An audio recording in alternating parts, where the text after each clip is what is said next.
الأصدقاء الأعزاء، الصديقات العزيزات، مرحبا. هذا الفيديو موضوع ثقافي ونقدي. هو يمكن اعتباره هيك تتمة لمقال الرد أنا كتبته ونشرته اليوم. هذا الرد هو رد على الناقد والباحث الدكتور خالد حسين. أنا كتبت مقال حول سليم بركات وأسلوبية ولغة سليم بركات والتي تميز بها، يعني وما زال يتميز بها، وهل هذه اللغة يعني كانت التي كانت سببا في شيوعه وترسخه في العالم العربي، ما مدى انعكاسها السلبي على مواضيع الترجمة وذيوع وانتشار أفكار وخيالات وتجربة سليم بركات على الصعيد العالمي. أس المقال كان هيك، وأنا سجلت بعض الملاحظات وبعض الانتقادات على هذا الموضوع. الدكتور خالد حسين أتى برد يعني دحض المقال والأفكار الواردة فيه بالطريقة التي قرأتموها، وستجدونها في ضمن أجزاء منها ضمن مقال الرد. عموما المقالات الثلاثة روابطها ستجدون الروابط لمن يود أن يعود للتفاصيل أسفل هذا الفيديو. لكن السؤال أنه خلاصة مقال أو النقطة الاستراتيجية المركزية في تقييم الدكتور خالد حسين للمسعى أو هدفي من كتابة مقالي أنه قتل الأب ولإزاحته ويعني استهدافه ومحاولة اغتيال فاشلة، ويعني أنا كنت أسعى لاغتياله وأنا فشلت يعني في شغلتين، يعني التخطيط لمحاولة اغتيال بهدف الإزاحة والحلول محل، هذا واحد. اثنين، الفشل في محاولة الاغتيال كمان.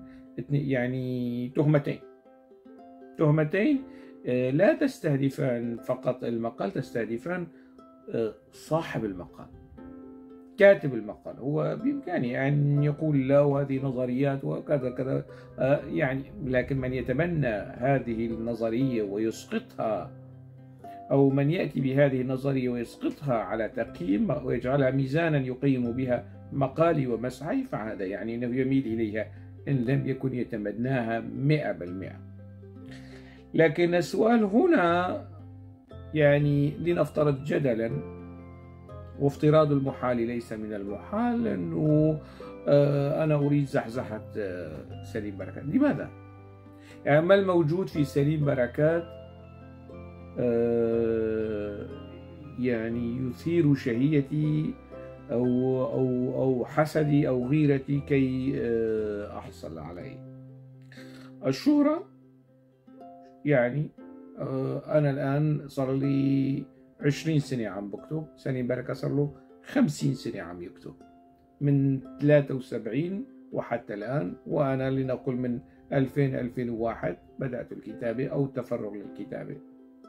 يعني حققت قدر معقول من الحضور ضمن هذه السنوات، سواء في الأوساط الكردية وفي الأوساط العربية. فمسألة أنه يعني الآن إذا أزحت سليم بركات من طريقه أصلا لا يعني مع وجود سليم بركات وقامات أخرى، يعني كل منا حقق ما حقق من الفاعلية مع الكتاب، مع القراء، مع المؤسسات ومع أشياء كثيرة. يعني فما الذي يثير غيرتي وحسدي حتى أخطط لاغتيال الأب القائد سليم بركات؟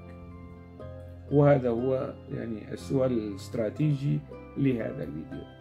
عندما أراجع نفسي، وكتبت يعني شذرة أو باقتطاب يعني بشكل مقتضب في مقالي أنه بهذا الخصوص، لكن سأحاول أن أتوسع والموضوع لا يتعلق بي وحدي. يعني هنالك أناس أنا أراهم هم يعني لا يرون أنفسهم أفضل من سليم بركات، أنا أراهم أفضل من سليم بركات، وأرى نفسي أيضا أفضل من سليم بركات.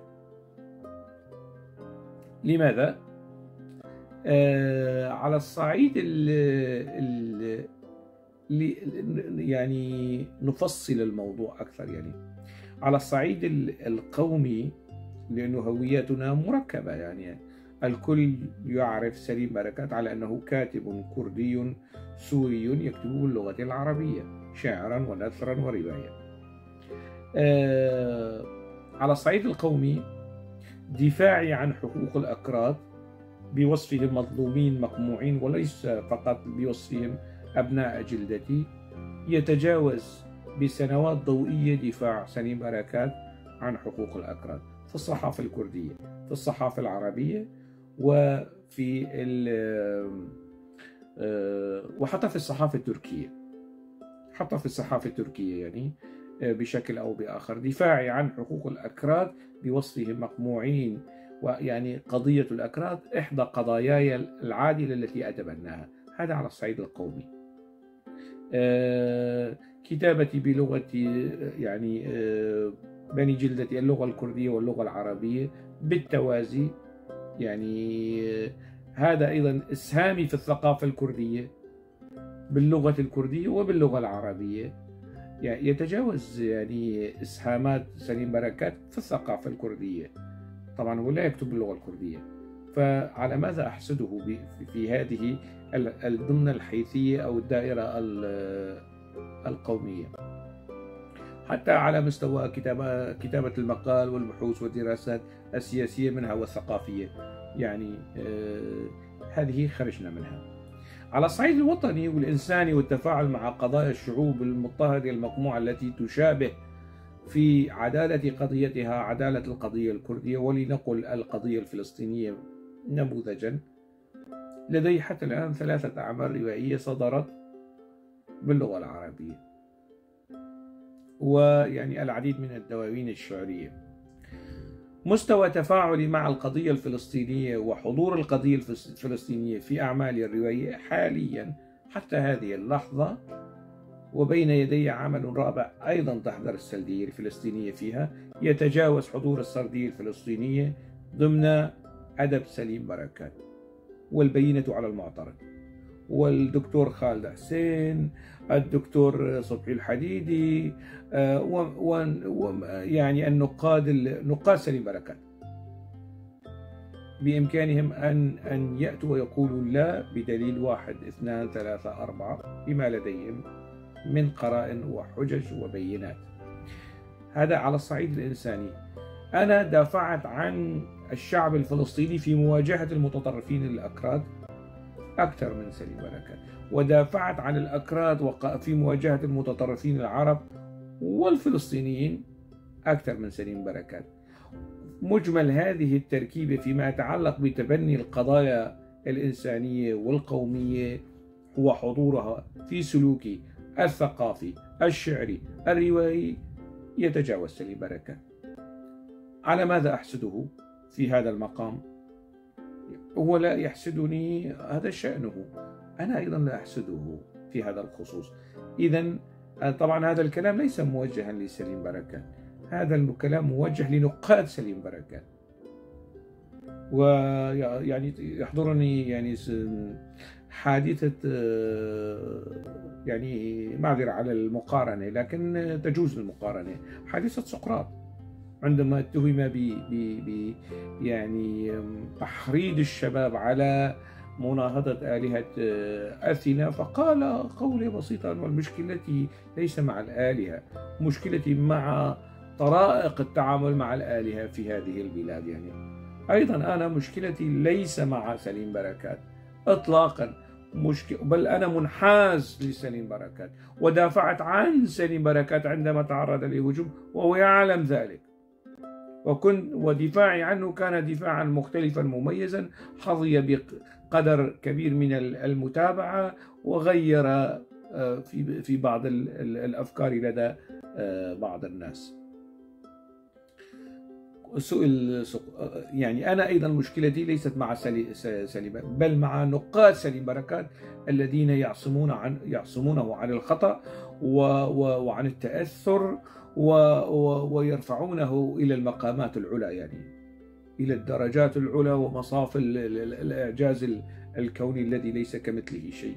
المشكلة مع هذه الطريقة التعسفية في التأويل والذرائعية في التماس المبررات والأعذار لما يمكن أن يكون ربما ممكن احتمال أن يكون ملحوظة أو مثلبا أو عيبا يمكن تسجيله على أسلوبية سليم بركات، لغة سليم بركات، تجربة سليم بركات. هذا التعاطي النقدي الرزين المتوازن في لبوسه، الشرس والضاحد والناقد والتعسفي في مضمونه، مشكلتي مع هذه الطريقة. يعني الموضوع مش سليم بركات، لا يوجد، لا يعني أنا في حياتي لم أخطأ أو ألتقي به يعني بسليم بركات، هو محل احترام وتقدير، وفي يوم من الأيام تأثرت به، أن صار خلفي شأنه شأن كثر ممن تأثرت بهم. قرأت لأبي حيان توحيدي تأثرت به، قرأت يعني من كتب التراث يعني أو الخطابات المنسوبة لعلي بن أبي طالب في نهج البلاغة وتأثرت واستفدت. كتب كثيرة من كتب من الكتب من الأدب المعاصر، من الأدب المترجم، من التراثي، قرأت وتأثرت وتتلمذت على أيديهم وصاروا خلفي. من ضمنهم يعني في هذه الخزانة أو التركيبة هي سليم بركات له مقامه المحمود المشكور لدي. أبدا لا توجد لدي أي حساسية إطلاقا، ومع المشكلة ليست في سليم، المشكلة في نقاده، المشكلة في نقاده. طيب عندما أقارب هذا ليس تصغيرا من شأنه، ليكن هذا الكلام واضحا. نحن نقارن ونقيس مستوى الغيرة والحسد أو من هذا الكلام الذي يلقى جزافا هكذا كيفما اتفق. إذن الموضوع على مستوى المواقف خرجنا منها. على المستوى الحزم أيضا فيما يتعلق بالمواقف، يعني وكتب مقالا عن حزب العمال الكردستاني وانتقد هذا الحزب. أنا صار لي 10 سنين بنتقد هذا الحزب على أكثر من مستوى وفي العمق، وحياتي يعني كانت يعني قاب قوسين وأدنى من الطوي نتيجة التهديدات وكذا والتشويهات. سليم بركات كتب مقالين 13 مهم، كتب 10 مقالات ولم يكتب كذا. أنا صار لي 10 سنين. قد يقول قال نعم سليم بركات مقاله الوحيد اليتيم أو مقالي أو مجموعة مقالاته هي بك وبتركتك وبانتقاداتك،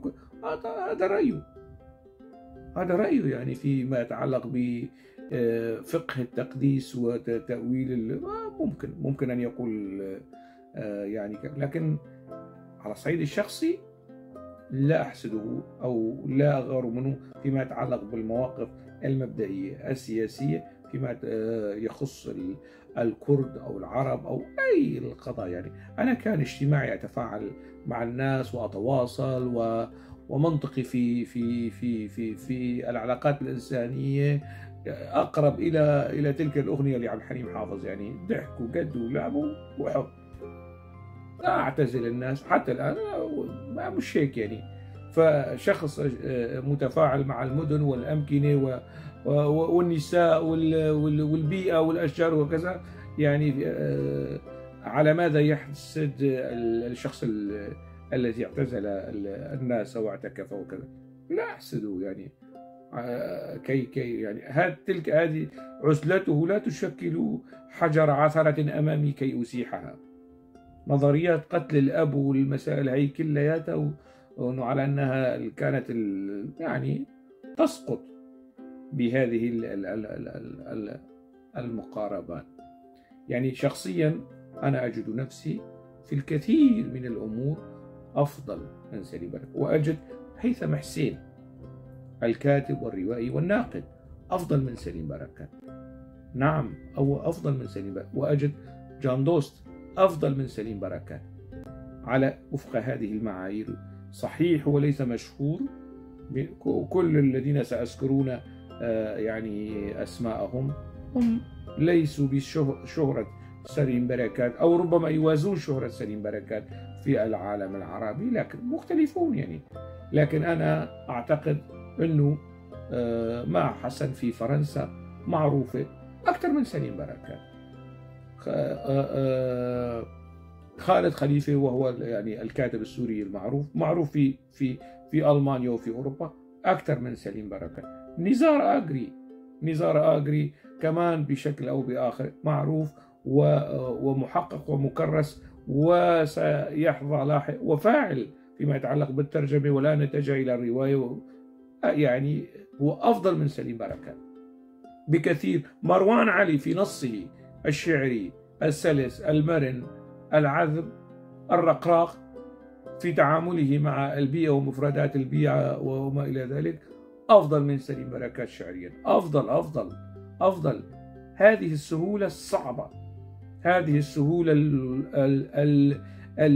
الوعرة، هذه البساطة الشفيفة، يعني سليم بركات ينبغي أن يشتغل على نفسه 50 سنة أخرى لكي يكتب مثل مروان علي.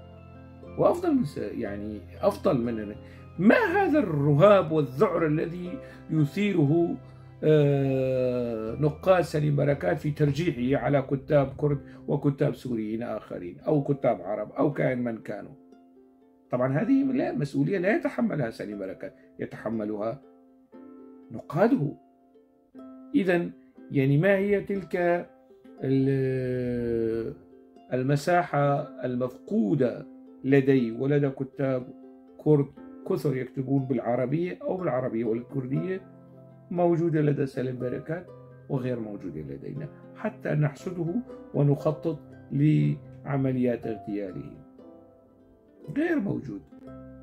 هذا الوهم التعسفي النقدي الذراعي ينبغي التخلي عنه، أو على أقل تقدير مراجعة أسانيده، مراجعة براهينه وحججه ومعطياته. يعني كل الاحترام والتقدير للقامة والتجربة الإبداعية سليم بركات. مع هذا الاحترام، ومن دواعي الاحترام تسجيل الملاحظات والانتقادات على تجربته، ويفترض به أن هذه الملاحظات والأسئلة يعني تجعله يراجع نفسه. لكن أنا في تقديري بعد مرور نصف قرن من هذا المنحى يستحيل أن يراجع نفسه، يعني سيبقى على ما هو عليه. وأتمنى أن أكون مخطئا، أو أتمنى أن يظهر لي الأستاذ الكبير سليم بركات خطئي في هذا ونقرأ له نصا شعريا سلسا مرنا شفافا محلقا كالنصوص التي يبدعها كتاب كرد يكتبون بالعربية أو يكتبون بالكردية. أتمنى منه، أنتظر منه ذلك، أنتظر منه رواية لا يستبقها ب3-4 صفحات من الشخوص. رواية، أنا أريد أن أقرأ رواية، أريد أن أقرأ حكاية، أريد أن أرى أفكار وخيالات تصلني ولا ترهق خيالي ولا ترهق. يعني ليست مهمة سليم بركات أو وظيفة سليم بركات إرهاق قرائه أو إتعابهم أو كذا بما يكون، لا، يعني يكون نوعا ما متعاونا مع، يعني ولا أتفق أبدا أنه المشكلة في القراء وفي الكتاب وفي النقاد، أن يعني وليس في نص سليم بركات وأسلوبية سليم بركات، كما أتى على ذلك ورجح ذلك وقدم ذلك الدكتور الناقد الباحث خالد حسين، على أنه المشكلة فينا وليست في سليم بركات طبعا، أو عندما في نص سليم بركات. المشكلة في كل هؤلاء النقاد الذين يعني ربما يعني لديهم ملاحظات على أدب سليم بركات ولا يتكلمون، على أساس أنه أدب نخبوي وعالي الجودة ويعني لا يرقى إليه شيء. والمشكلة في القراء أحيانا يعني هذا المسلك والرهاب والترهيب نقديا بات متبعا لئلا يتهم القارئ أو الكاتب بالسطحية وبالقصور، قصور الخيال وقصور الفهم والاستيعاب، يلوذ بالصمت والسكوت أمام هذا الفيض من النقد التأويلي الذراعي التعسفي. أتمنى يعني أن يعي يعني أنه لا يوجد الكثر، يعني لا يوجد هنالك أي شيء من الاستهداف أو الانتقاص من سليم بركات. وجود سليم بركات مهم، والحياة تتسع لنا جميعا وتتسع لعشرات الآلاف من أمثال سليم بركات وجان دوست ومها حسن وحليم يوسف ومين كمان، مين بتكون، وهيثم حسين وهوشانغ أوسي. الحياة تتسع لنا جميعا، لا يوجد هنالك نوايا مبيتة في استهداف قامات إبداعية هنا وهناك. عندما أسجل ملحوظة على أدب أحد الكتاب ليس واردا في أبدا أن أزيحه لأحل محله إطلاقا، ليكن هذا معلوما يعني للجميع واضحا بينا جليا لا تشوبه شائبة.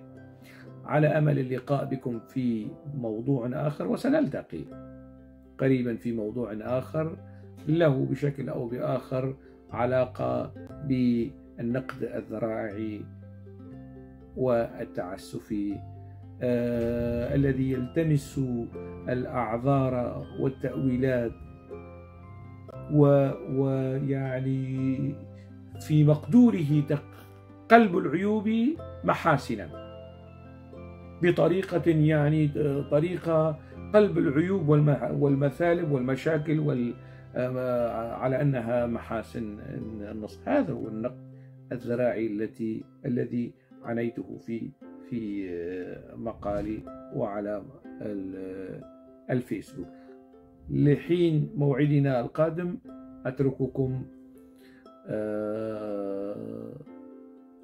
أترككم بخير، وأجدد شكري للأستاذ الناقد الدكتور خالد حسين على ما تفضل به من رؤى وأسئلة جلها كانت يعني في مقام التخطئة والضحك والنقد والتفنيد. دمتم بخير.